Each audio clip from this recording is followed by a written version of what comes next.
What happens when a group of racist bullies target the wrong black man, mistaking his quiet demeanor and size for weakness? Watch as a retired Marine refuses to be intimidated and fights back against a racist gang determined to control a small town. The dusty heat of the afternoon sun was relentless as Mac Davis stepped out of his battered pickup truck. A man of considerable size, Mac carried himself with an air of quiet confidence, his broad shoulders and barrel chest marking him as someone not to be trifled with. His Marine Corps cap sat snugly on his head, shielding his eyes from the glare as he took in the small town's quiet streets. This was supposed to be his fresh start, a place far removed from the chaos he had left behind in the city. He had just moved into town 2 days ago, settling into a modest house on the outskirts.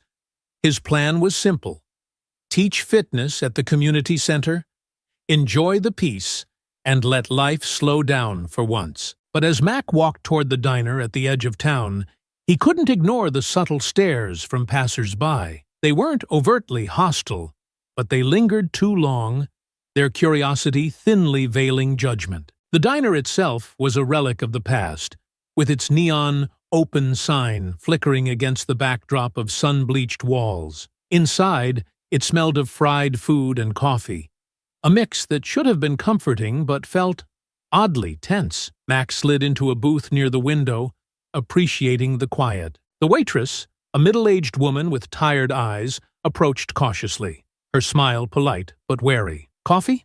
she asked, her pen poised over a notepad. "Please," Mac replied, his deep voice calm and steady. "And whatever special you've got." She nodded, retreating quickly. Mac didn't think much of it. He was used to being underestimated because of his size, his presence often misinterpreted as a threat. He adjusted the Marine Corps ring on his finger, letting his thoughts drift as he waited for his meal. The bell above the diner door jingled, breaking the calm. 3 men strolled in, their loud laughter cutting through the muted conversations. Mac glanced up briefly. The leader, a wiry man with a cocky swagger, caught his eye and smirked. The other 2 followed closely, their movements deliberate, their confidence unmistakable. The leader's voice rang out, loud enough for the entire diner to hear. "Well, would you look at that?" he drawled, nodding toward Mac. "Big guy thinks he can take over our booth." Mac's grip tightened on his coffee cup. So much for a fresh start. The atmosphere in the diner shifted the moment Derek and his gang stepped in. Conversations that had filled the space only moments ago dwindled to whispers, replaced by the cocky cadence of Derek's voice. Mac had seen men like him before, loud, arrogant, and deeply insecure beneath the bravado. He kept his eyes down, stirring his coffee and hoping they'd pass by.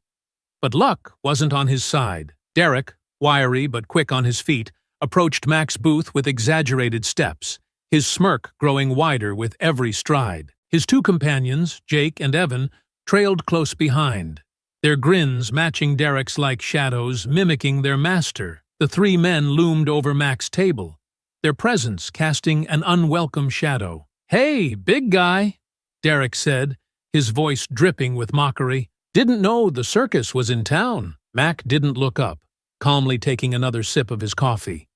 He'd learned long ago not to rise to the bait. Silence, after all, was often the best way to disarm a fool. But Derek wasn't looking for silence. He wanted a reaction. "What's the matter?" Jake chimed in, his tone just as grating. "Too busy counting calories to say hi." The 2 men burst into laughter, while Evan leaned against the booth, pretending to inspect Mac's plate. "Man, with all that weight, you must have been first in line when they served breakfast," Evan sneered.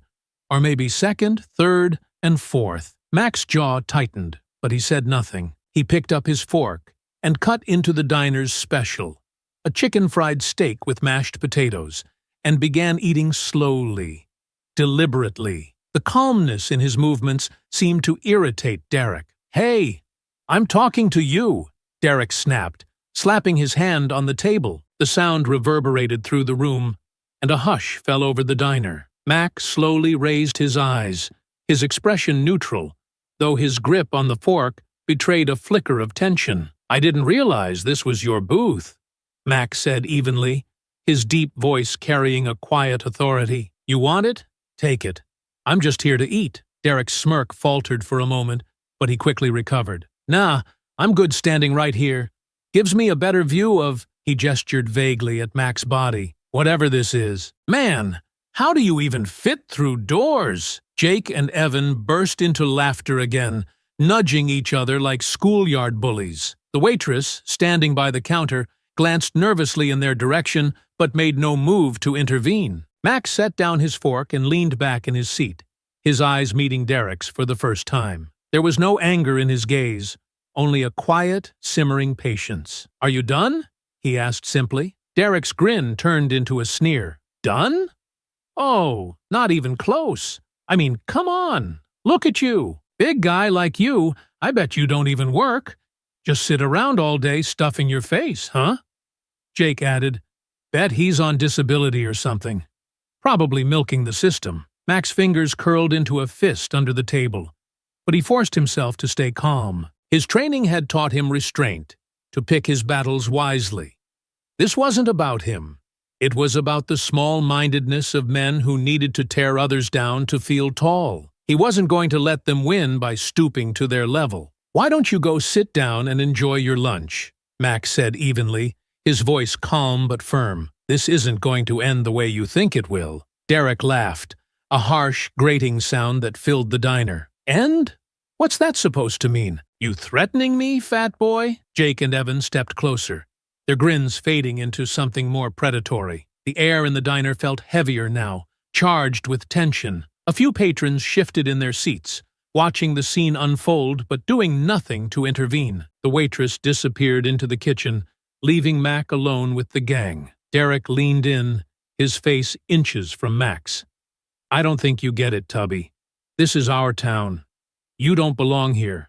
So why don't you finish your meal, waddle on out, and never come back? Mac didn't flinch. His voice was steady, his words measured. I belong wherever I decide to be, and I'm not going anywhere. For a moment, the diner was silent, the weight of Mac's words hanging in the air. Derek's smirk faltered again, and he took a small step back, as if surprised by the confidence radiating from the man before him. But the moment didn't last. Jake broke the silence with a derisive snort. You hear that, Derek?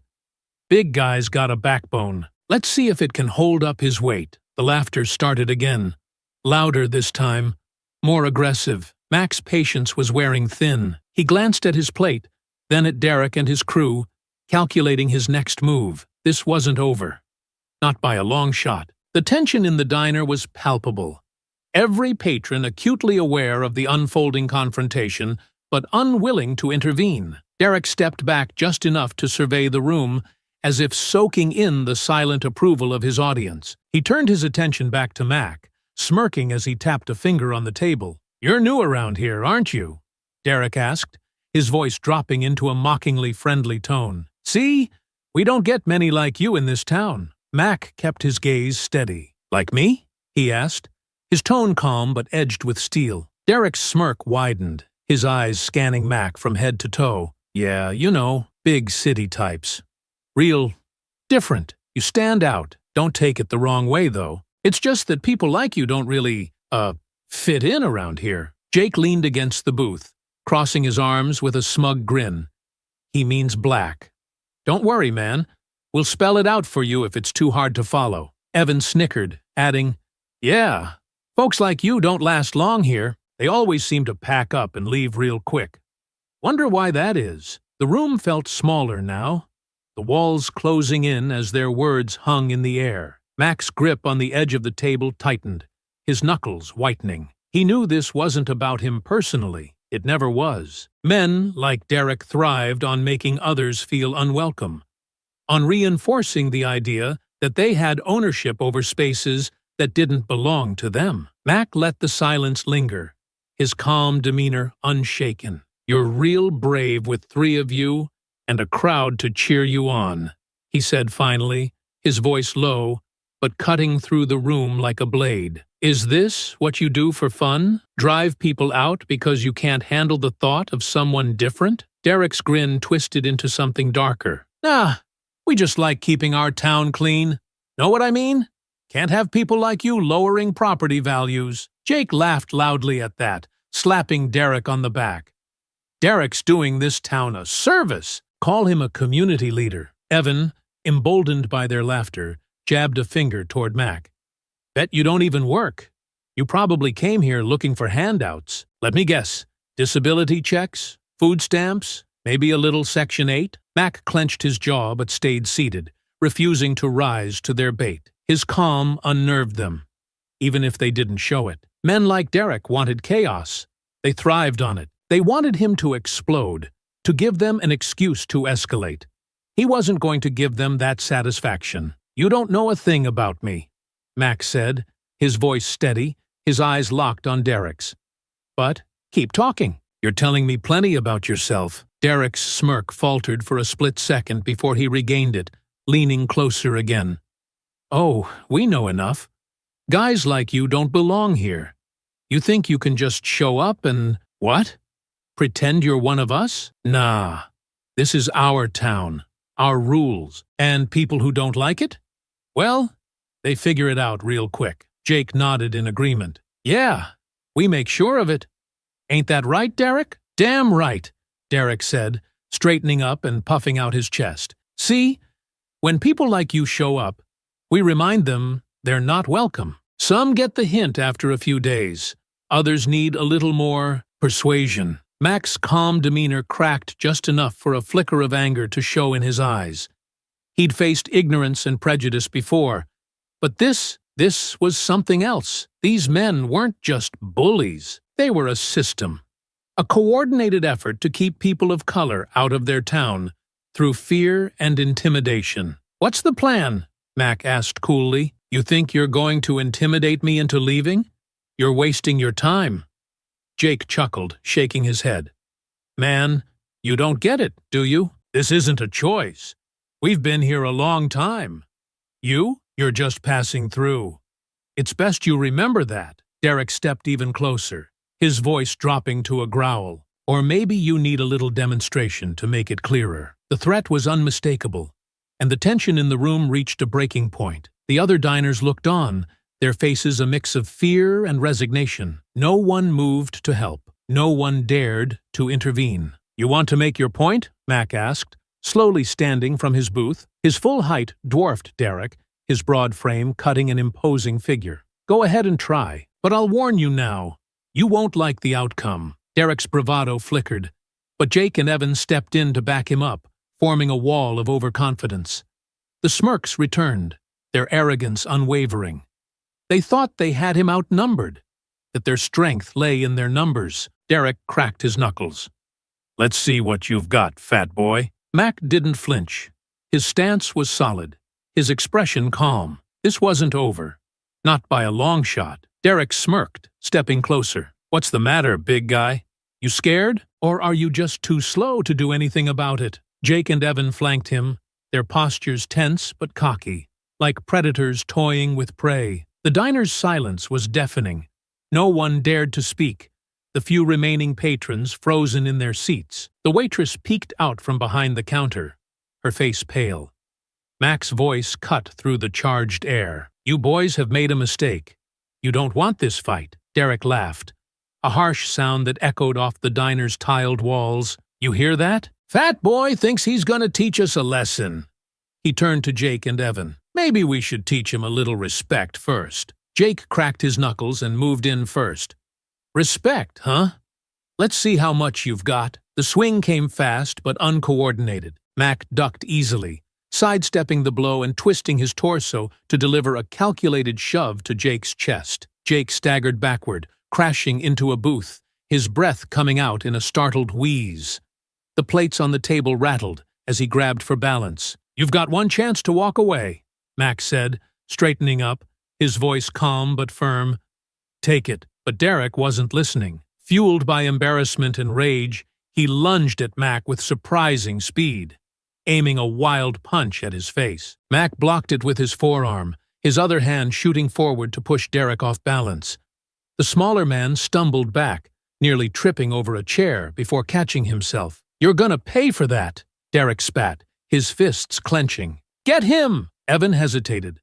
But with Derek's glare bearing down on him, he threw himself at Mac. This time, Mac caught him mid-lunge, grabbing the younger man's arm and twisting it gently but firmly. Evan yelped in pain, squirming in Mac's grip, before Mac released him with a controlled shove that sent him sprawling onto the floor. Jake pushed himself off the booth, red-faced and furious. "You think you're tough because you can throw us around. We'll see how tough you are when we knock you down." Jake and Derek moved in at the same time, attacking from different angles. Mac pivoted, ducking under Jake's punch and using his momentum to deliver a precise strike to Jake's ribs. Jake let out a grunt of pain, doubling over and clutching his side. Derek, meanwhile, managed to close the gap, slamming his shoulder into Mac's chest. The impact made Mac step back, but it wasn't enough to knock him down. Derek pressed the advantage, swinging again, this time with more force. Mac caught Derek's arm mid-swing, locking it in place. "You're out of your depth," Mac said, his voice low and steady. With a quick twist, he forced Derek's arm down, causing the smaller man to let out a sharp cry of pain. Evan, now back on his feet, grabbed a chair and swung it at Mac. The sudden movement caught Mac off guard, and the edge of the chair grazed his arm. The pain was fleeting, but it reignited Mac's focus. He turned to Evan, his eyes narrowing. "That's enough," Mac growled, his tone commanding. Evan froze, his hand still gripping the chair. For a moment, his bravado faltered, his gaze darting to Derek for reassurance. But Derek was still struggling to free himself from Mac's grip, his face contorted in anger and humiliation. "Don't just stand there, Evan," Derek shouted. "Hit him!" Mac released Derek with a sharp shove, sending him stumbling into Jake, who had just recovered. Both men glared at Mac, their confidence cracking but not yet broken. Evan dropped the chair, taking a cautious step back, clearly unsure of his next move. The standoff resumed, the gang circling Mac like wolves regrouping for another attack. Mac stood his ground, his breathing steady, his stance unshaken. He scanned their faces, noting the hesitation creeping into their eyes. "You've already lost," Mac said, his tone calm but cutting. "You just don't know it yet." Derek's fists clenched, his face red with frustration. "This isn't over," he spat, motioning for Jake and Evan to spread out again. "You think you can come here, humiliate us, and walk away? Not in our town." Mac's expression didn't change. "You've got one more chance. Walk away now, or you'll regret it." The tension was suffocating, the diner's silence broken only by the faint clatter of a fork hitting the floor. Derek's sneer faltered for just a moment, his resolve wavering as he took in Mac's unshaken confidence. But his pride wouldn't let him back down. "Get him!" he growled, his voice low and venomous. Mac shifted his weight slightly, bracing himself as the three men prepared to charge again. The fight wasn't over. Not yet. Derek's grip on his pride, however, was slipping fast. His face twisted in frustration as he barked, "Get him!" His voice carried a venomous edge, but behind it was the unmistakable tremor of fear. Jake moved in first, charging clumsily. Mac sidestepped the attack with practiced ease, using Jake's momentum against him. With a quick grab and shove, Mac sent him sprawling into a nearby booth, the wooden frame creaking under the impact. Before Jake could react, Mac was already turning to face Evan. Evan hesitated, his fists half raised, his movements awkward. But Derek's angry shout propelled him forward. "Don't just stand there, you idiot!"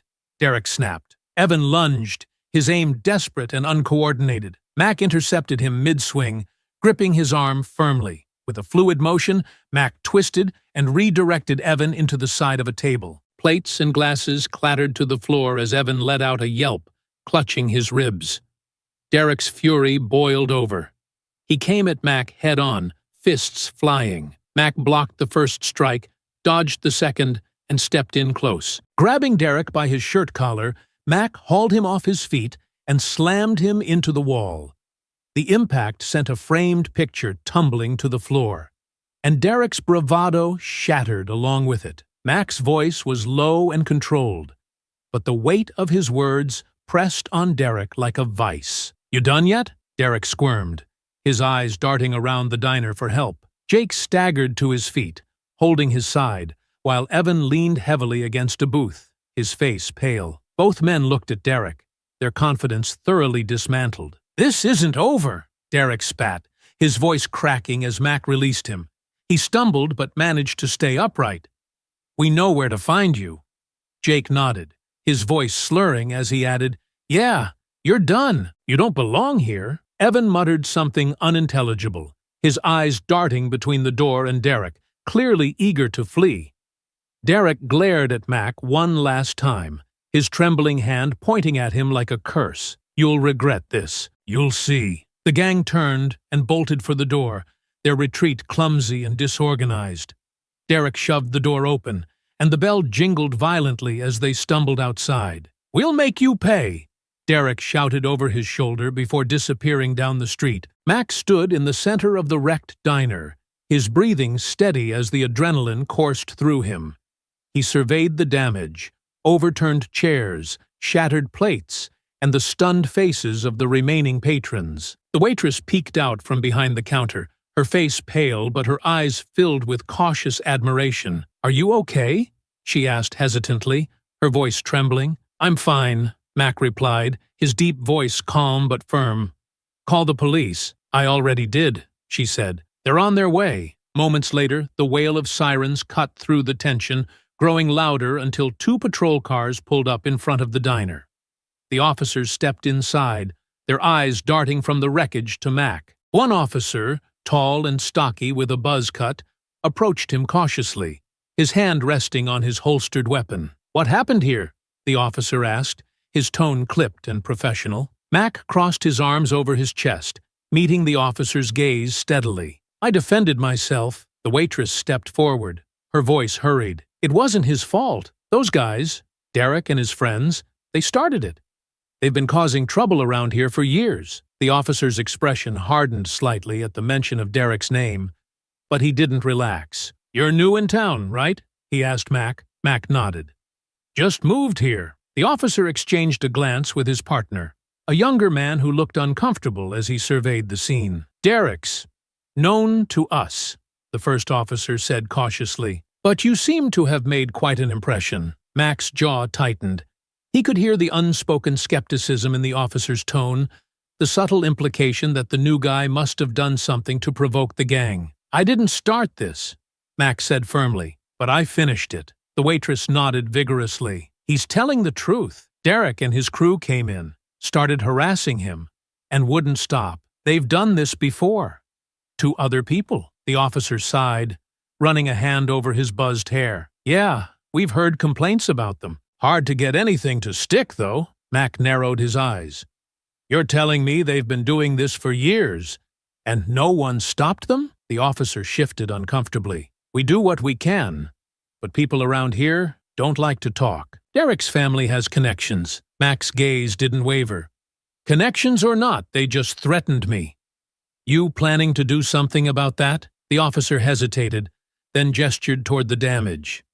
"We'll file a report. If they come near you again, let us know." Mac's jaw clenched, but he said nothing. He could see the reluctance in the officer's posture, the unspoken reality that Derek and his gang had been allowed to terrorize the town unchecked. As the officers began taking statements from the other patrons, Mac stepped outside.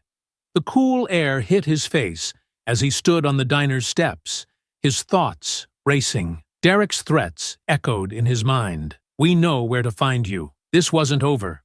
Not by a long shot. Mac adjusted his Marine Corps cap and squared his shoulders. If the town wasn't going to stand up to Derek, then he would. One way or another, this was going to end. The diner was quieter now, but the tension lingered in the air like the aftermath of a storm. Mac walked toward his truck, his every step measured, his mind replaying the threats Derek had spat as he and his gang fled. He didn't doubt for a second that they'd make good on those threats. The bruises on his knuckles and the overturned chairs in the diner were only the beginning. Derek wasn't the type to let humiliation go unanswered. The police, unsurprisingly, had been dismissive. Their thin assurances of filing a report didn't fool Mac. He'd seen the way they shifted uncomfortably when Derek's name came up, their words laden with hesitation. The gang had connections, small-town ties that kept them untouchable. But Mac wasn't about to back down. That night, Mac sat in his modest living room, the Marine Corps cap resting on the coffee table. His laptop glowed in the dim light as he began his research. If Derek and his gang thought they could intimidate him into leaving, they'd underestimated the discipline of a man who'd endured far worse. He started with local news. It didn't take long to uncover a pattern. Vague reports of harassment, fights, and property damage, all attributed to Derek and his crew. Most accounts lacked names or detailed follow-ups, and the few victims who had spoken out quickly recanted their statements or moved away. The pieces began to fall into place. Derek and his gang weren't just a group of thugs. They were a system of intimidation. Their targets weren't random. They were people like Mac, outsiders, minorities, anyone who didn't fit the mold of their small-town ideal. The next morning, Mac headed to the community center where he'd just started work as a fitness coach. Between sessions, he spoke with some of the staff, careful to ease into the conversation. He learned more than he expected. One woman, a middle-aged receptionist named Sandra, was quick to warn him. "You're not the first," Sandra said, her voice low as she glanced around the room. "They've been doing this for years, threatening people, vandalizing property. They'll do whatever it takes to make sure folks like us don't get comfortable here." Mac leaned forward, his expression serious. "Why hasn't anyone done anything about it?" Sandra sighed, shaking her head. "People are scared. Derek's uncle is on the town council. His dad owns half the businesses in town, and the police," she hesitated, "they look the other way." Her words confirmed what Mac had suspected. The system in this town wasn't broken. It was rigged. Derek and his gang operated with impunity because the people in power allowed it. "Do you know anyone they've targeted recently?" Mac asked, his voice steady but edged with determination. Sandra nodded slowly. "There was a family, black couple with a teenage son. They moved here last year. Derek and his crew trashed their car, left threats on their porch. The family didn't stay long after that." Mac's jaw tightened. "Do you know how I can get in touch with them?" Sandra scribbled a name and number on a piece of paper. "They don't live here anymore, but they might talk to you. Just be careful. Derek's not going to stop. He'll try to scare you out of here." Mac gave her a firm nod. "He's welcome to try." That evening, Mac made the call. The voice on the other end was cautious at first, but when Mac explained who he was and what had happened at the diner, the man's tone shifted. He introduced himself as David Jackson and told Mac everything. "They targeted us the second we moved in," David said, his voice filled with frustration and lingering fear. "It started with stares, comments at the grocery store. Then it escalated. Slashed tires, graffiti on our garage. The police didn't do a damn thing. Derek's uncle? He was at one of their barbecues the same weekend they trashed our car. Why didn't you press charges?" Mac asked, though he already knew the answer. "They made it clear what would happen if we did," David replied bitterly.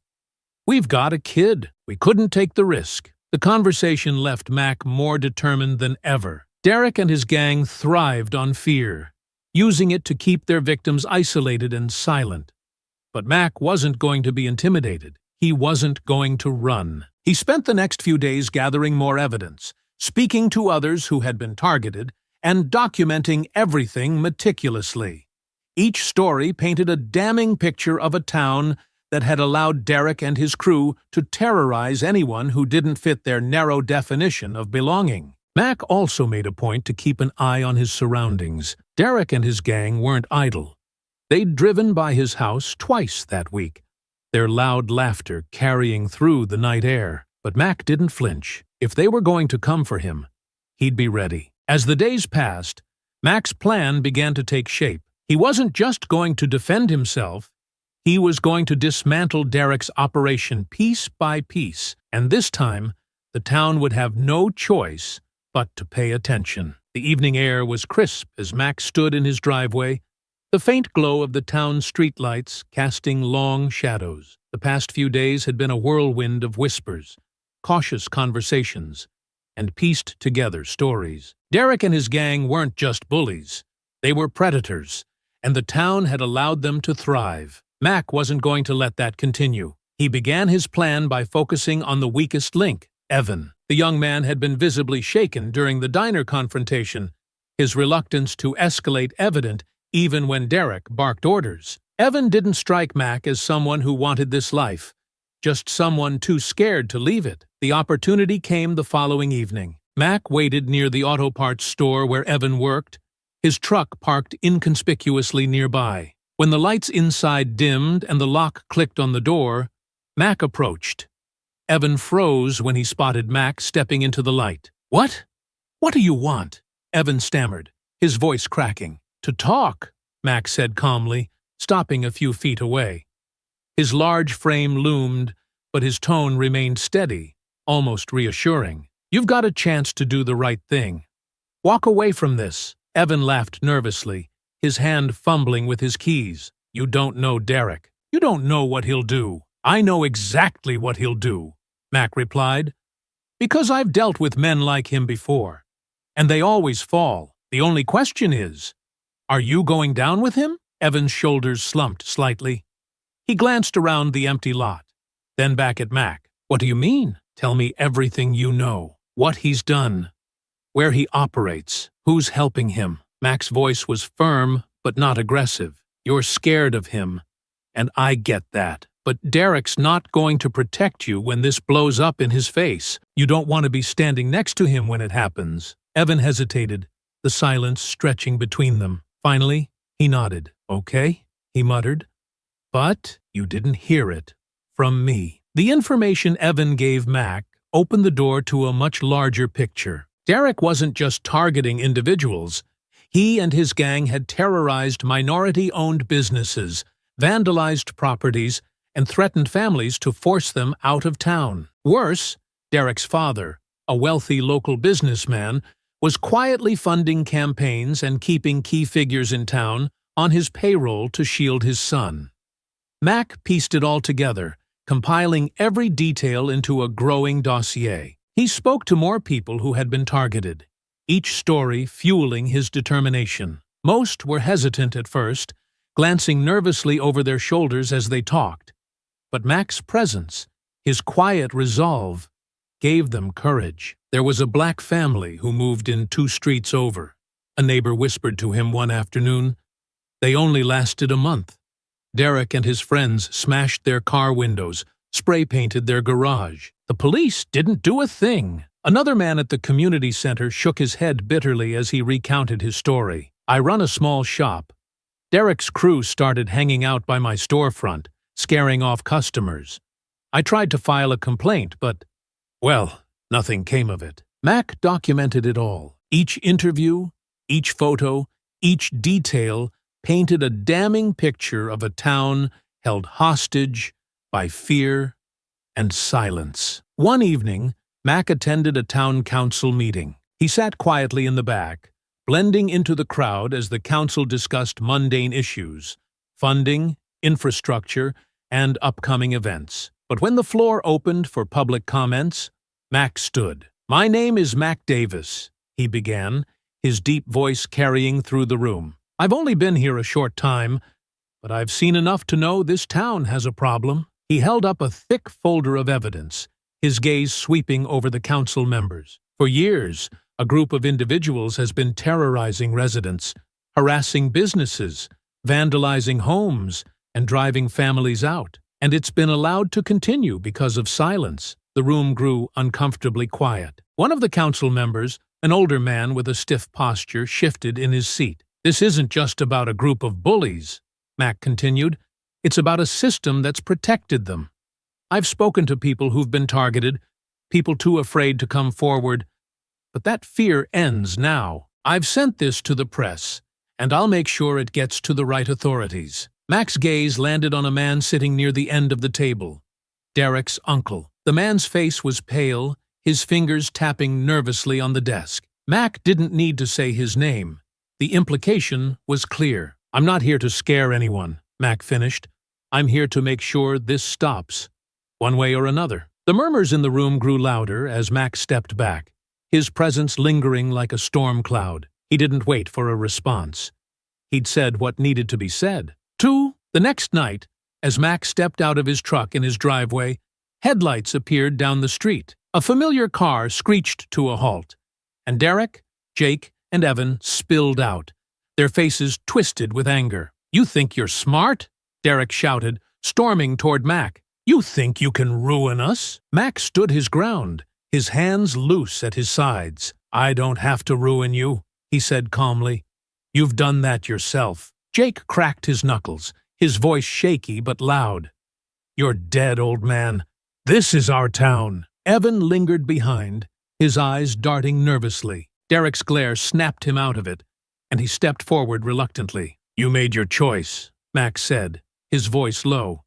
"And now, you're going to deal with the consequences." The three of them edged closer, their aggression barely masking their fear. Mac squared his shoulders, ready for whatever came next. The night air felt heavier as Derek, Jake, and Evan advanced toward Mac, their faces twisted with anger. The tension in the quiet street was almost palpable, the glow of the headlights casting flickering shadows that danced across the ground. Mac stood his ground, his expression calm, his shoulders squared. He'd faced worse than this before, but something about this encounter felt personal. "You think you can embarrass us and just walk away?" Derek hissed, his voice low but laced with venom. He jabbed a finger at Mac's chest. "This is our town. You're about to learn what that means." Mac's eyes flicked between the three of them. Derek's fury radiated off him like a fever, while Jake's clenched fists betrayed his impatience. But it was Evan who caught Mac's attention. He lingered behind the others, his steps hesitant, his hands fidgeting at his sides.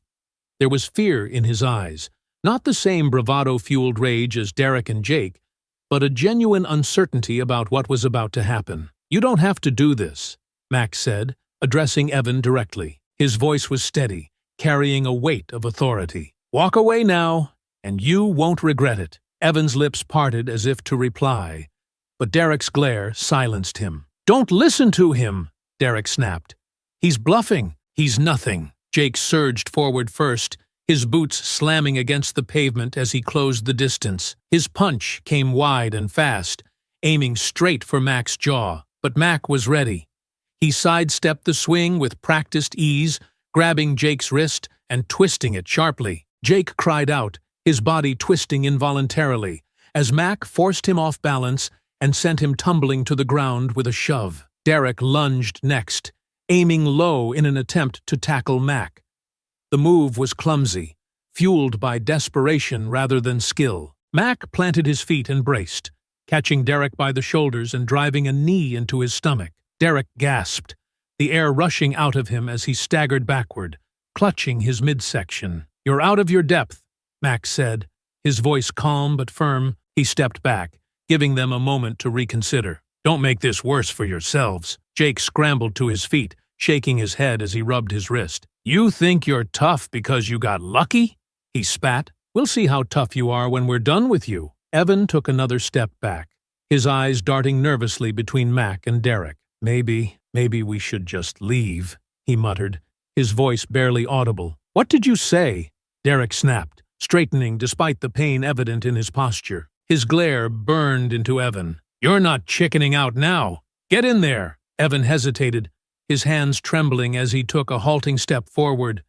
His gaze met Mac's for a brief moment, and Mac saw the doubt etched in his features. "You don't want this," Mac said again, softer this time. "Walk away. It's not too late." "Move!" Derek barked, shoving Evan forward.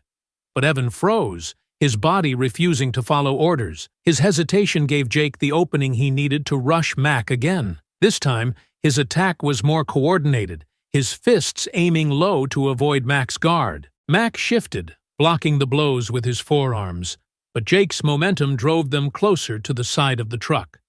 Mac countered with a sharp elbow to Jake's ribs, forcing him to recoil with a grunt. Before Jake could recover, Mac grabbed him by the shirt and drove him backward into the side of the truck. The metal groaned under the impact, and Jake slumped against it, wheezing for air. Derek growled in frustration and charged again, his fists flying in wild arcs. Mac sidestepped one swing and caught Derek's arm mid-strike. Using his opponent's momentum, Mac twisted Derek's arm and shoved him face first into the side of the truck. Derek shouted in pain, struggling to free himself as Mac leaned in close. "Enough," Mac growled, his tone low but cutting. "You've already lost. Stop before this gets worse." But Derek wasn't ready to admit defeat. He shoved backward with all his strength, breaking free of Mac's hold and spinning around. "You think this is over?"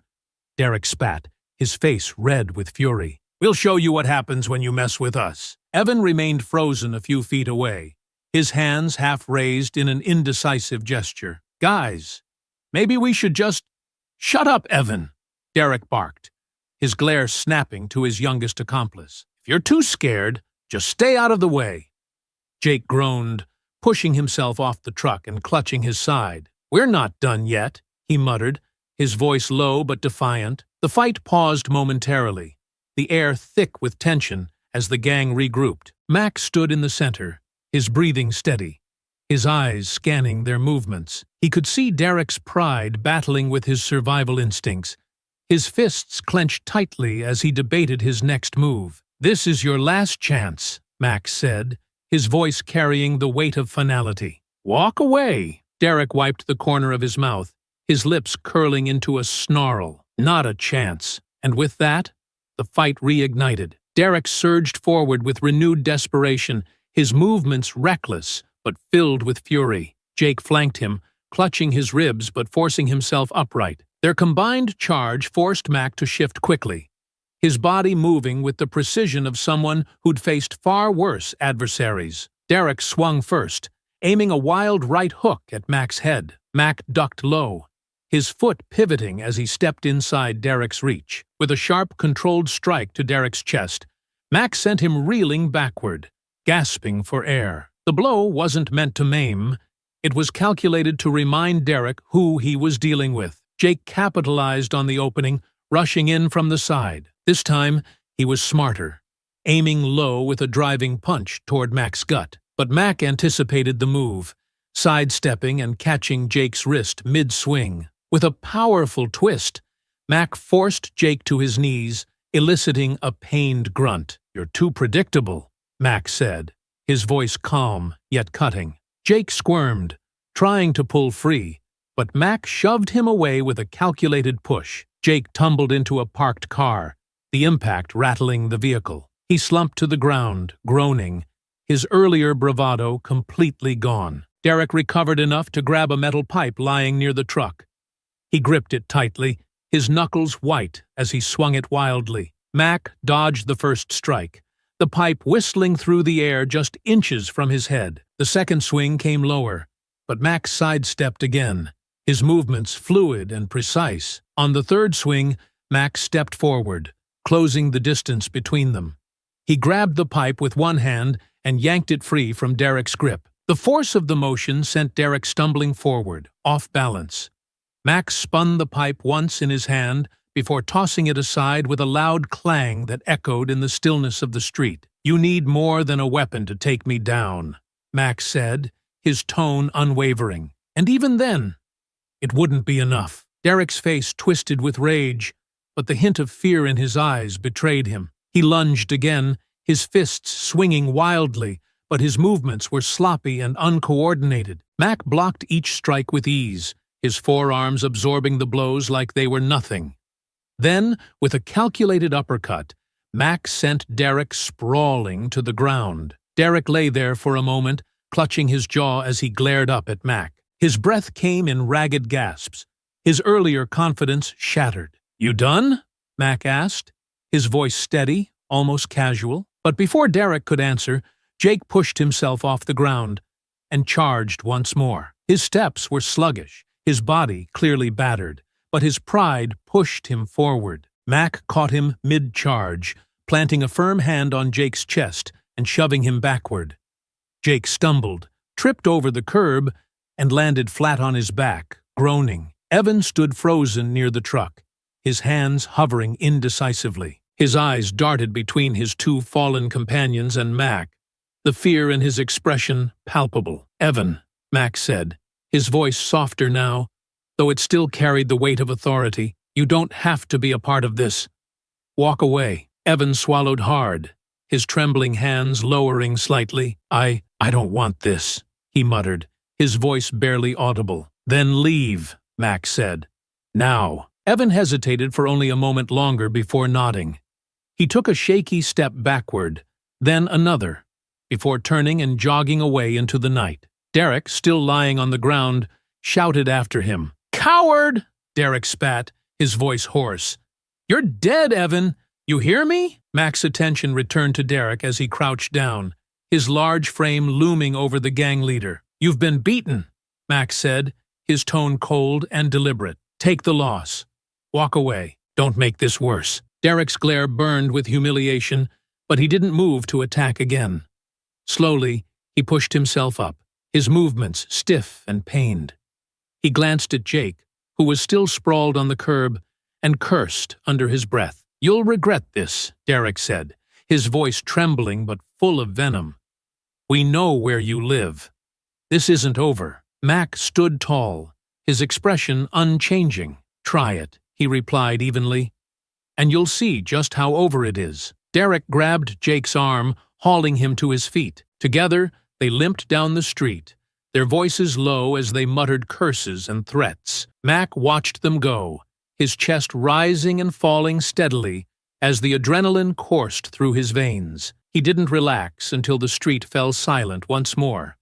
The fight was over, but the battle wasn't. Derek's threats hung in the air, promising more trouble to come. Mac turned toward his house, his thoughts already turning to the next steps. This wasn't just about defending himself anymore. It was about making sure no one else had to endure what he'd faced tonight. The night was quiet as Mac sat in his living room, nursing a cup of coffee. The fight still replayed in his mind. The wild swings, the threats, and, most importantly, Evan's hesitation. The youngest of the trio hadn't truly committed to the confrontation, and his retreat had spoken volumes. Evan was scared.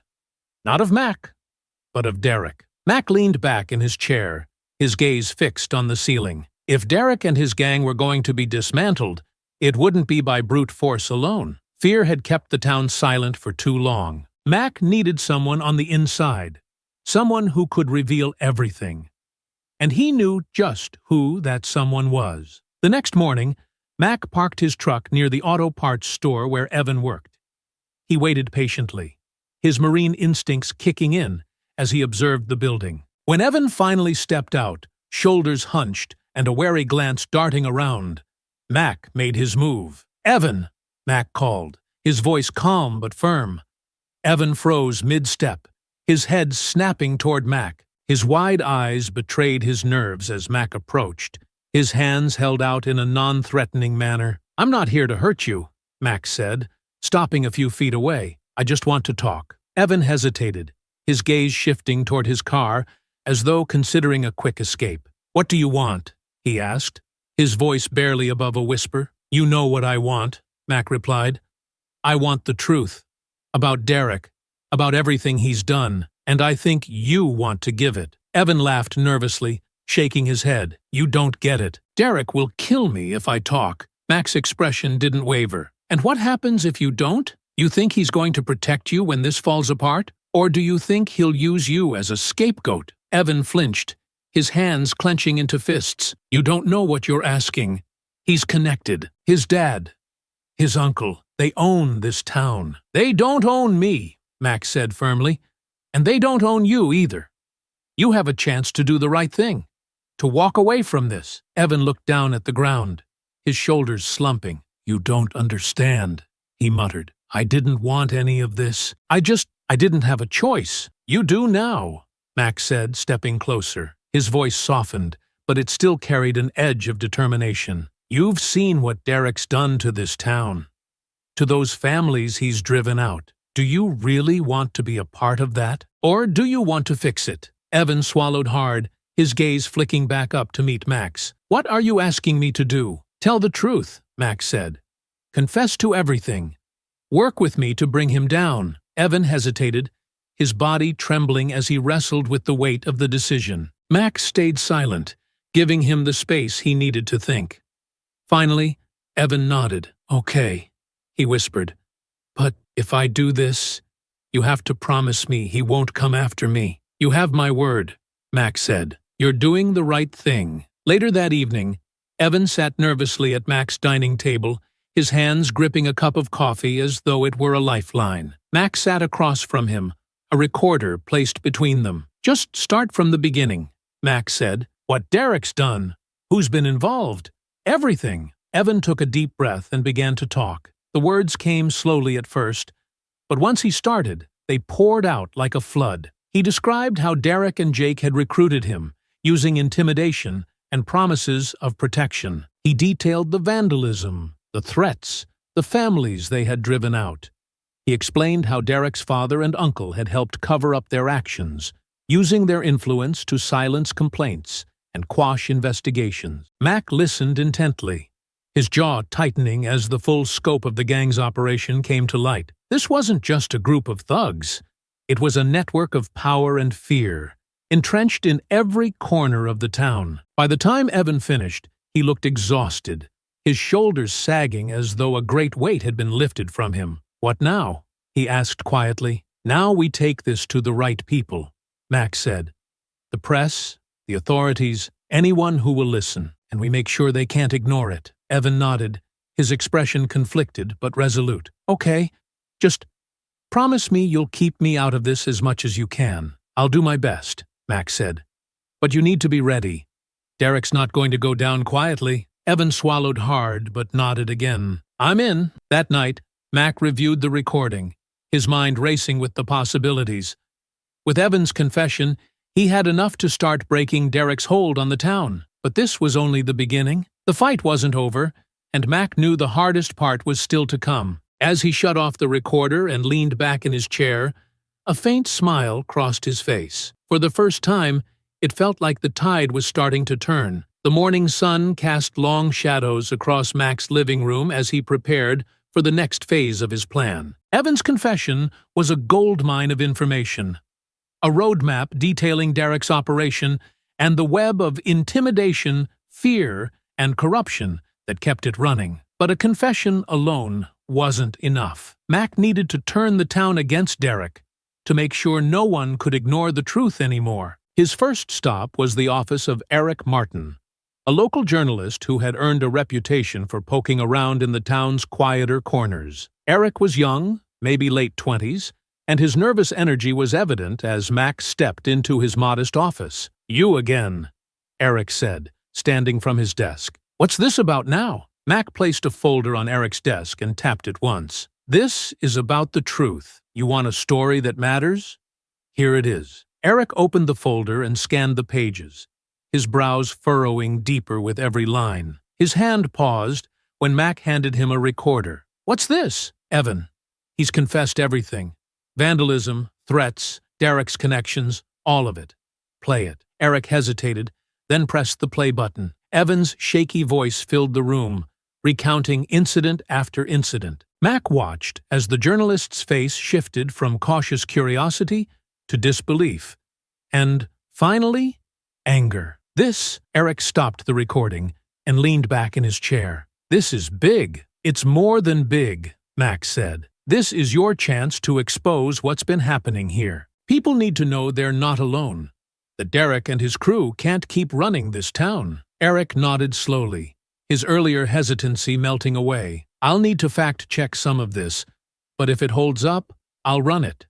And I'll push it to regional outlets. This story won't stay local." "Good," Mac said, standing to leave. "The more people know, the harder it'll be for them to sweep it under the rug." Mac's next stop was the police station.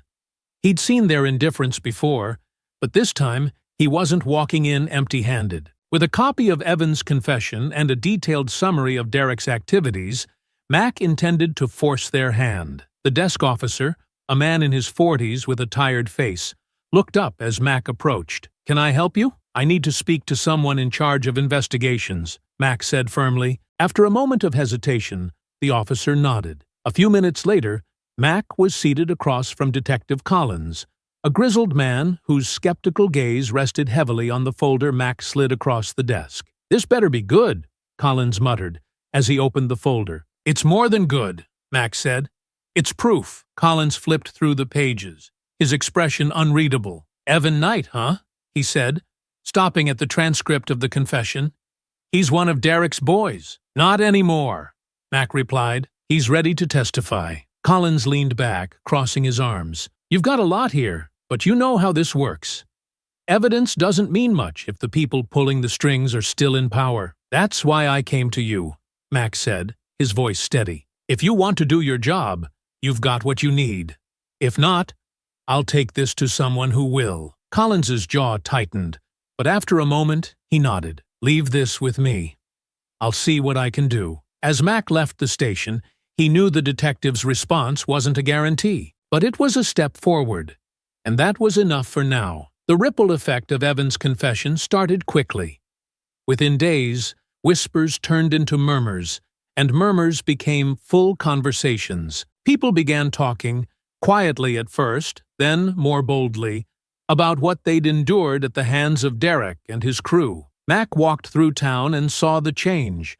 A business owner who had avoided eye contact with him a week ago now stopped to thank him. A neighbor who'd been silent since Mac moved in pulled him aside to share his own story about Derek's threats. "I always thought no one would care," the man admitted, his voice heavy with regret. "But seeing you stand up to him, maybe it's time we all did." Mac nodded, placing a reassuring hand on the man's shoulder. "The more people speak out, the less power they have. We do this together." By the end of the week, the town was buzzing. Eric's article hit the local paper, the headline bold and uncompromising. "Small Town, Big Secrets. The Reign of Derek Hastings and His Crew." The story laid bare the gang's crimes, their connections, and the complicity of those who'd turned a blind eye. The response was immediate. Business owners and residents began coming forward with their own stories, adding to the growing pressure on Derek and his allies. For the first time, the tide felt like it was turning. But Mac knew it wasn't over. Derek wasn't the type to sit back and accept defeat. The next move would be his, and Mac would be ready. Mac sat on his porch, the evening air thick with anticipation. His phone buzzed in his pocket, and he glanced at the screen. A message from Detective Collins. "Warrants signed. We're moving in tonight. Be ready if we need you." Mac read the message twice before standing and stretching. It wasn't satisfaction he felt. It was resolve. This was the moment they'd been working toward. He grabbed his jacket and stepped off the porch, heading toward his truck. He wanted to be there when it happened. The scene was set at Derek's usual haunt, a run-down garage on the outskirts of town that doubled as their base of operations. Mac parked a few streets away, his vantage point offering a clear view of the police assembling near the garage. Their movements were deliberate, a mix of uniformed officers and plainclothes detectives positioning themselves strategically. Detective Collins stepped out of an unmarked car, speaking into his radio. His gaze swept the area before locking on Mac's truck. Mac climbed out and approached, his boots crunching against the gravel. "You didn't have to come," Collins said, his voice low but steady. "I'm not here to get in the way," Mac replied, "but I've been in this fight long enough. I want to see it through." Collins nodded, glancing back toward the garage. "They're all in there. Derek, Jake, and the others. We're going in hard and fast." Mac folded his arms, his sharp eyes fixed on the garage. "Make sure you get them all. No one slips through." Collins didn't reply, but the determination in his expression said enough. He raised his hand, signaling to the officers nearby. The faint hum of radios crackled to life, and the officers moved into position. The first shout came from the front of the garage. "Police! Open up!" The words echoed through the night, punctuated by the heavy pounding of fists against the metal door. Inside, there was a scramble of movement, a crash of overturned furniture, muffled curses, and frantic voices.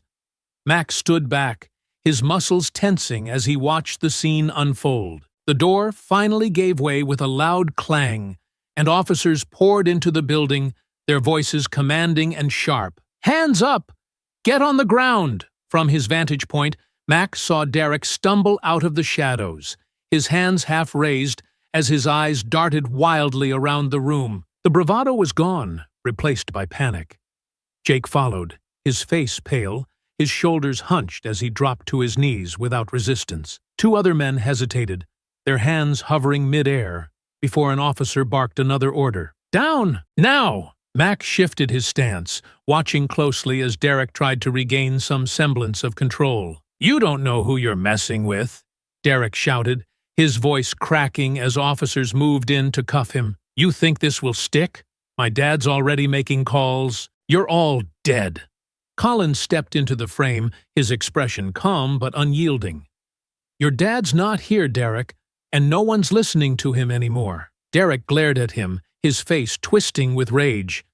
"You think you've won? You think this is over? It is for you," Collins replied, signaling for the officers to haul Derek out. Jake and the others followed, their heads bowed as they were led to waiting patrol cars. Mac remained at the edge of the scene, his arms crossed as he observed the arrests. He caught Derek's eye as the young man was shoved into the back of a squad car. For a moment, Derek's mask of fury slipped, revealing the fear beneath. Mac didn't say anything. He didn't need to.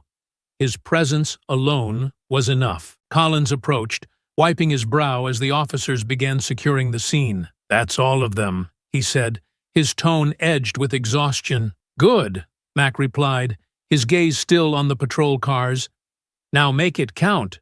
Don't let this get buried." Collins nodded. "We've got enough to hold them. Evan's testimony, the complaints, and the evidence you handed over. Their family's going to push back hard, but we'll push harder." Mac turned to face him fully. "You've got the whole town watching now. Make sure they see justice." Collins extended a hand, and Mac shook it firmly. "You've done a lot," Collins said.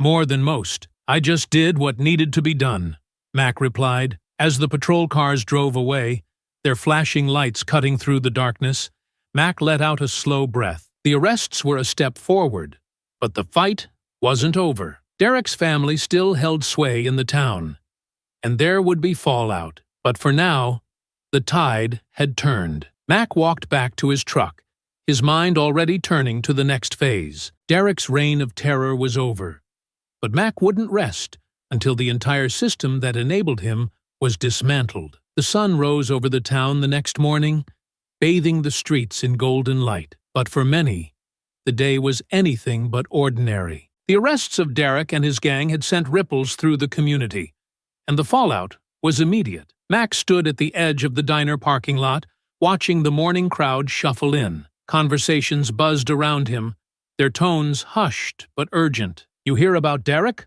one man whispered to another as they passed Mac. "They got him, Jake, and 2 others last night." "About time," the other replied. "But his dad's not going to let this slide." Mac crossed his arms, his jaw tightening. He wasn't naive. Derek's family wouldn't just sit back and accept defeat. But he also knew the arrests had given people something they hadn't felt in years: hope. For the first time, the town was seeing that the gang wasn't untouchable. At the police station, Detective Collins was already knee-deep in the chaos. Phone calls from Derek's father's legal team flooded his desk, each one more aggressive than the last. Collins barely looked up when Mac entered the room. "You've stirred up quite the hornet's nest," Collins said, gesturing for Mac to sit. "Good," Mac replied, lowering himself into the chair. "The more noise they make, the guiltier they look." Collins smirked, though his expression quickly grew serious. "The DA's on board, but we're going to need more to make this stick. Derek's dad is throwing everything he has at this, and the pressure's coming down hard. You've got the confession, the evidence, and witnesses coming forward," Mac said. "What else do you need?" "Support," Collins admitted. "Public opinion matters in cases like this. If the town backs us, it'll be harder for them to wriggle out of it." Mac leaned forward, his hands clasped tightly. "Then you'll get it. People are tired of being afraid." By midday, the town square was alive with activity. Mac stood near the steps of the community center as a crowd began to gather. Eric Martin, the young journalist who'd run the first story on Derek, stood nearby, jotting notes into his notebook. The arrests had only fueled the town's willingness to speak out, And more stories were surfacing. Stories of intimidation, property damage, and blatant threats. A woman in her 60s stepped forward, her voice trembling but strong. For years, they've been tearing this town apart. My shop was vandalized 3 times last year. And every time I went to the police, nothing happened. It's about time someone did something. A man in his 40s nodded in agreement. They slashed my tires when I refused to donate to their so-called fundraisers. I didn't think anyone would ever stand up to them. Mac listened quietly, his presence a steadying force for those speaking. When the murmurs began to quiet, he stepped forward, his deep voice cutting through the crowd. "This isn't just about Derek or his gang," he said, his gaze sweeping over the crowd. "This is about the people who let it happen, the ones who turned a blind eye because it was easier than doing the right thing. That ends now. But it only ends if we keep pushing." There were murmurs of agreement, and Eric scribbled furiously in his notebook. Mac's words weren't just about the past. They were a challenge to the future. Meanwhile, back at Derek's family estate, the Hastings patriarch was livid. Robert Hastings paced his opulent study, his phone glued to his ear as he berated his lawyer. "I don't care what it takes," he barked.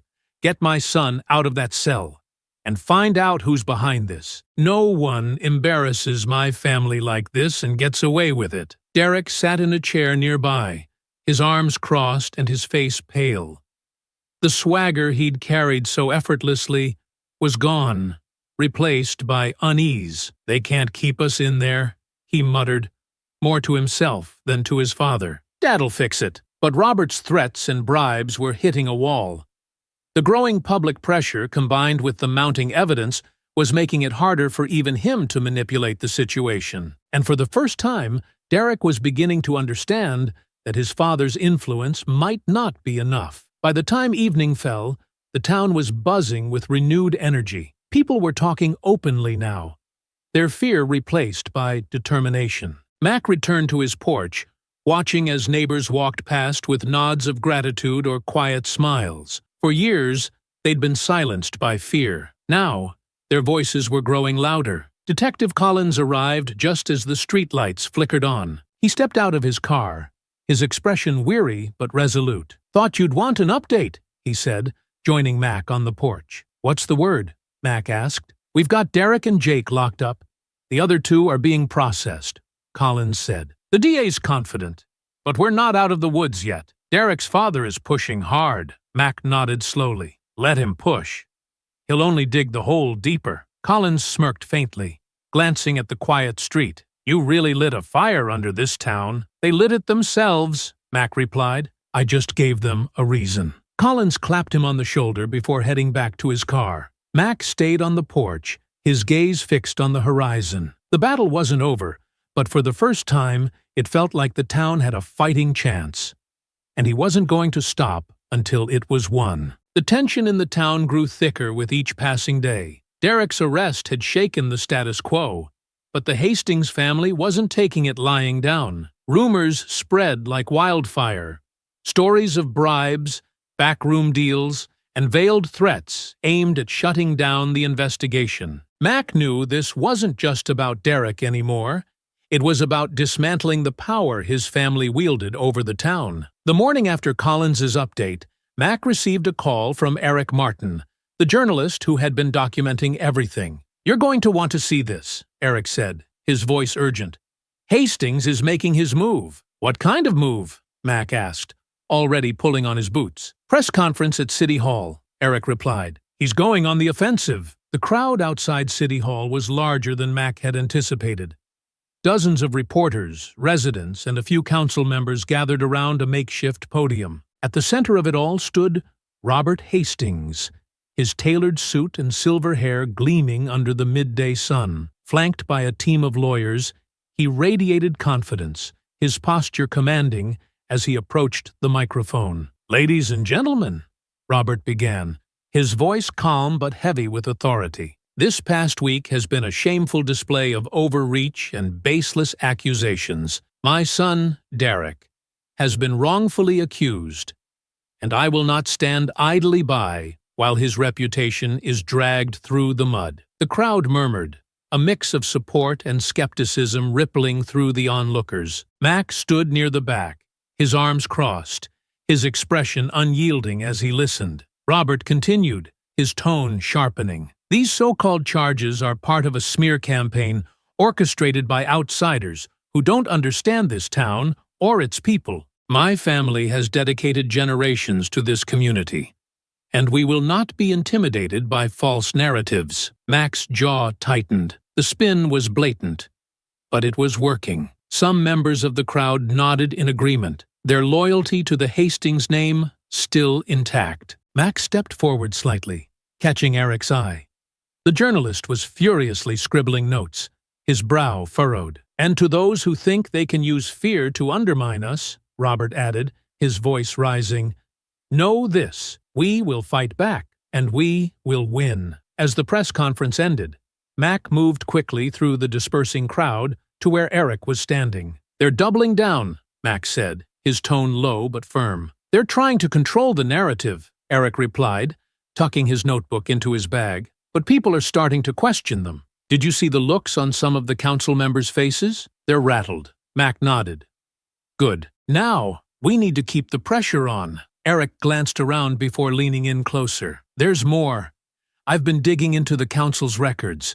Hastings' uncle has been funneling money through shell accounts tied to town projects. If we can link it to Derek's operation, it'll blow the whole thing wide open. How long do you need? Mac asked. Not long, Eric said, but I'll need someone to corroborate it. Evan, Mac said immediately.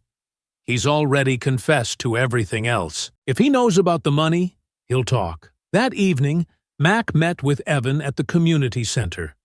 The young man looked tired, his shoulders hunched as he nursed a bottle of water. He glanced up nervously when Mac approached. I heard about the press conference, Evan said, his voice barely above a whisper. Derek's dad isn't going to stop, is he? No, Mac replied, sitting across from him.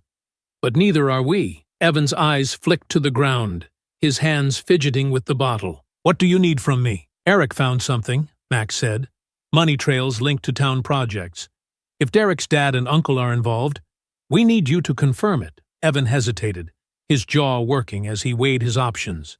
Finally, he nodded. Okay, I'll do it. But if they find out, they won't, Mac assured him. And if they try, they'll have to go through me first. The following morning, Mac sat with Detective Collins in his office at the station. Eric's findings and Evan's corroboration had provided the missing piece they needed. Collins looked over the documents spread across his desk, his expression grim. This changes things, Collins said finally. If we can prove the money trail ties back to Robert Hastings, it's not just Derek on the line, it's the whole family. So, what's the move? Mac asked. We bring this to the DA, Collins replied. And then we go public. Mac nodded, his determination unwavering. Let's finish this. By the afternoon, the town was abuzz again. But this time, the tide was turning even further. Eric's latest article exposed the financial corruption, naming names and pointing directly at Robert and his brother. Coupled with the arrests and mounting testimony, the Hastings family's grip on the town was slipping fast. Robert's confident facade cracked as reporters pressed him for comments outside his estate. Derek's usual arrogance was nowhere to be seen as he was paraded before the cameras, flanked by officers escorting him to a hearing. And, throughout it all, Mac remained steady, watching as the town began to reclaim its voice. But Mac knew the fight wasn't over yet. The Hastings family wouldn't go down without a fight, and the courtroom battles ahead would test everyone involved. Still, for the first time, victory felt within reach. The courtroom buzzed with tension as people filed into the gallery, murmurs filling the air like static. The town's most powerful family was finally being dragged into the spotlight, and everyone wanted to see how it would play out. Mac took a seat near the back, his calm demeanor masking the fire in his chest. This wasn't just about Derek anymore. This was about sending a message to the Hastings family and everyone who had enabled their reign of terror. At the front of the courtroom, Derek sat flanked by his high-powered defense attorneys, his smug expression barely masking his unease. Robert Hastings sat nearby, his usual commanding presence diminished by the gravity of the charges his son now faced. To Mac, they looked smaller than they ever had. Two men desperately trying to hold on to their crumbling empire. The prosecutor, a sharp-eyed woman named Valerie Knight, approached the podium, her voice clear and steady as she began her opening statement. "Ladies and gentlemen of the jury, today we will present irrefutable evidence of the crimes committed by Derek Hastings and his accomplices. Evidence that not only implicates them in acts of harassment, vandalism, and assault, but also reveals a deeper network of corruption tied directly to this family's influence in our town." She gestured toward the table where Derek and his lawyers sat. For too long, the Hastings name has been synonymous with power and impunity. But today, that ends. Today, we take a stand. The gallery erupted into whispers, but the judge's gavel quickly restored order. Valerie's words had set the tone. This trial wasn't just about justice for Derek's victims. It was about dismantling the legacy that had allowed him to operate unchecked. The trial unfolded methodically, each piece of evidence building on the last. Mac watched intently as Valerie called her first witness, Evan. The young man looked nervous as he approached the stand, but when he spoke, his voice carried the weight of someone who had been waiting years to tell the truth. "I was part of Derek's crew," Evan admitted, his eyes fixed on the prosecutor. "I went along with it because I was scared. Of him, of his dad, of what they could do if I didn't. But it wasn't just about us messing around. Derek had his father's backing. We did things because we knew no one would stop us." The courtroom fell silent as Evan described the vandalism, the threats, the way they targeted people who didn't belong. His testimony was raw, unflinching, and it painted Derek as more than a bully. He was a man who used his family's power to terrorize a town. When Valerie asked about the financial trail, Evan hesitated, glancing briefly at Robert Hastings. The older man's glare was ice-cold, but Mac's steady gaze from the gallery seemed to ground Evan. "There were payments," Evan continued, his voice stronger now. "Money from fake invoices, donations to projects that never happened. Derek's uncle handled most of it, but everyone knew it was to keep people quiet or make them go away." As the prosecution continued to build its case, Derek's defense scrambled to counter. His lead attorney, a polished man with a silver tongue, tried to paint Derek as a misunderstood youth, claiming the charges were exaggerated and driven by a vendetta against the Hastings family. "This is nothing more than a witch hunt," the defense attorney argued, his voice slick with practiced confidence. "My client is being scapegoated for the mistakes of others, and the prosecution has failed to provide concrete proof tying him to these accusations." But Valerie was ready. She called victim after victim to the stand. Business owners, former residents, even longtime locals who had been too afraid to speak out before.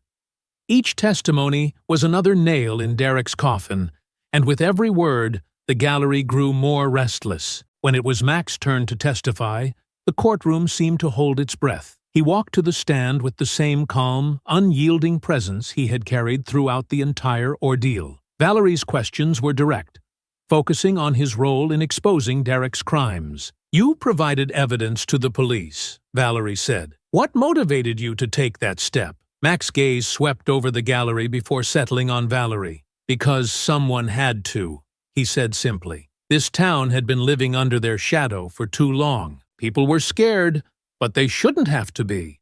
I just gave them the chance to stand up. Derek's attorney tried to rattle him during cross-examination, but Mac's calm responses turned every question back on itself, leaving little room for doubt. By the time he stepped down, the tide felt undeniable. By the end of the day, the jury looked weary but resolute as they filed out to deliberate. Mac left the courtroom, stepping into the crisp evening air. The trial wasn't over yet, but the prosecution had laid everything bare. For the first time, it felt like justice was within reach. Detective Collins caught up to him outside, a rare grin on his face. "You've done a hell of a thing, Davis. Whether they convict him or not, you've changed this town." Mac nodded, his eyes scanning the horizon. "It's not about me. It's about making sure no one else has to go through this." As the courthouse lights flickered on, Mac leaned against the railing, waiting for the verdict that would determine whether the fight was truly over. The courtroom was silent as the jury filed back into their seats. The weight of the trial hung in the air, pressing down on everyone present. Mac sat in the gallery, his broad shoulders tense, his hands gripping the edge of the bench in front of him. This was it, the moment that would decide whether all the work, the risks, and the sacrifices had been worth it. The judge entered, and everyone rose.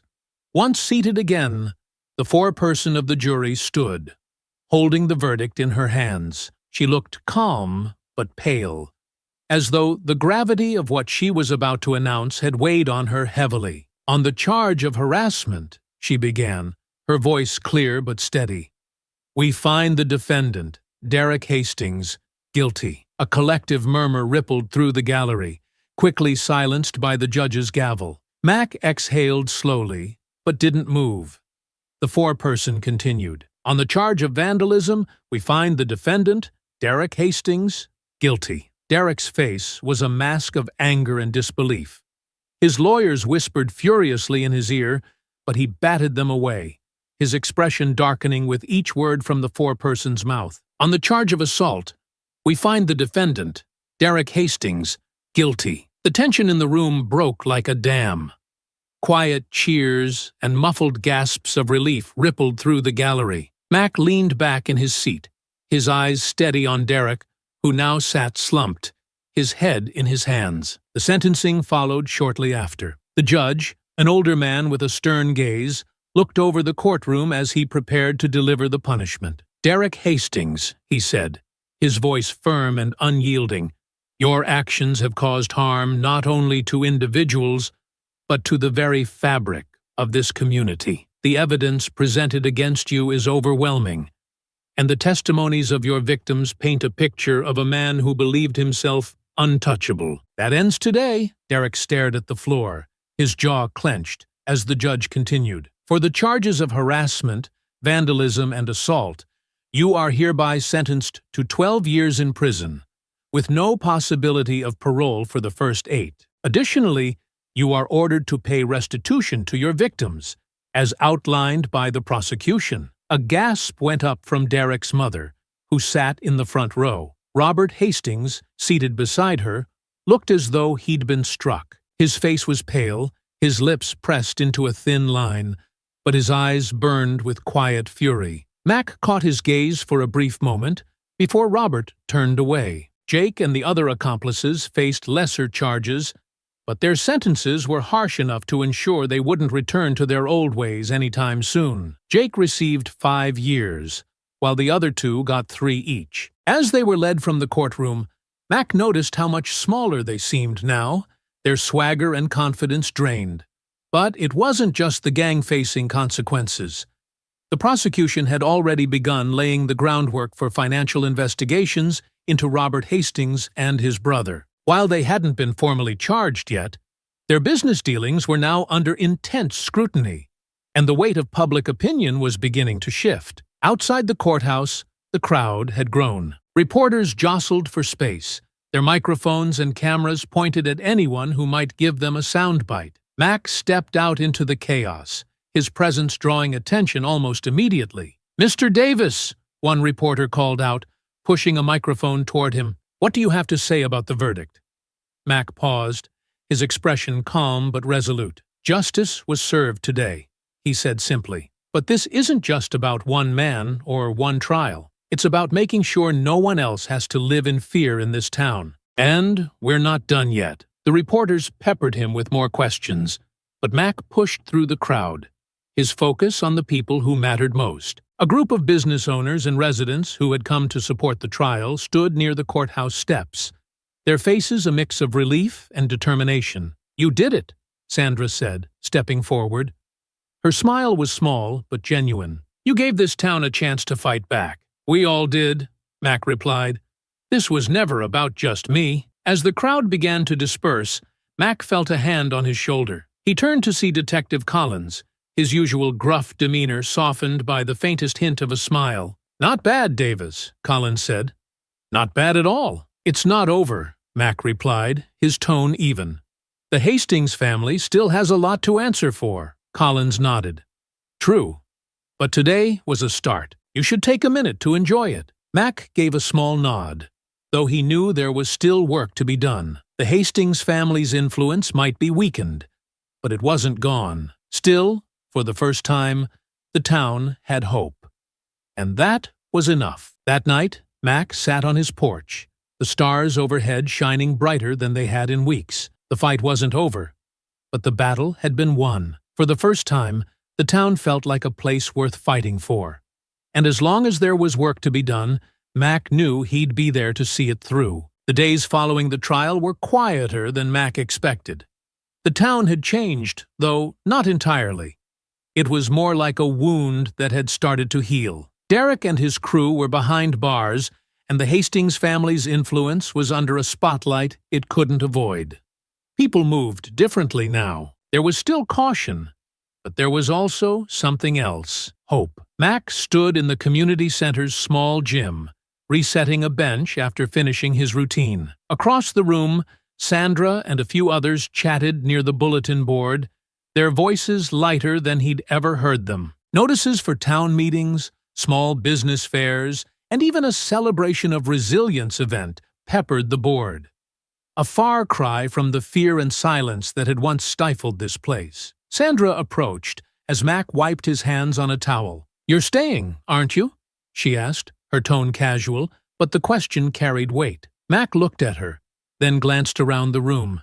He had thought about leaving. After all, he'd come here as an outsider, and now that the fight against Derek and his family was over, or at least well underway, he had no obligation to stay. But seeing the town rebuild itself, seeing people finding their voices again, made it hard to walk away. "Yeah," he said finally, his deep voice steady. "I think I'll stick around." Sandra smiled, the kind that reached her eyes. "Good. We need people like you." Mac didn't respond.